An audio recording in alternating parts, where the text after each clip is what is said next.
বন্ধু তোরা যা করবি কর, আমি খাওয়া শুরু করি তাইলে। আমার খুব ক্ষুধা লেগেছে রে। ও কি সুন্দর ভাত! এই ভাতগুলা খাইলে মনটা একদম ভরে যাবে। শুভ, খাবার অর্ডার করতে হবে। ইনকাম তো ভালোই করি, ভালো ভালো কিছু খেয়ে মোটা হতে হবে।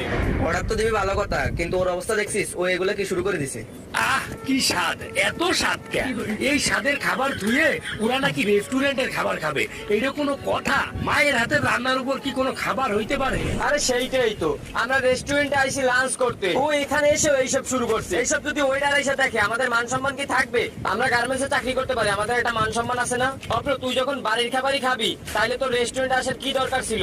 তুই তো বাড়ি যেয়েই খাইতে পারবি। এই তুই জানিস না আমাদের গার্মেন্টস থেকে আমার বাড়ি কত দূর? আমি এত দূর খাতে যাবো কি করে? টাইম পাবো নাকি? টাইম দেয় মাত্র 30 মিনিট। 30 মিনিটের ভিতরে তো খাইয়ে শেষ করতে হবে নাকি? আমি যদি বাড়ি খাইতে যাই তাহলে তো টাইম পাবো না, এই জন্যই তো বাড়ি যাই না রে ভাই। তা না হলে তো বাড়িই যেতাম। বাড়ি যখন যাইতে পারবি না,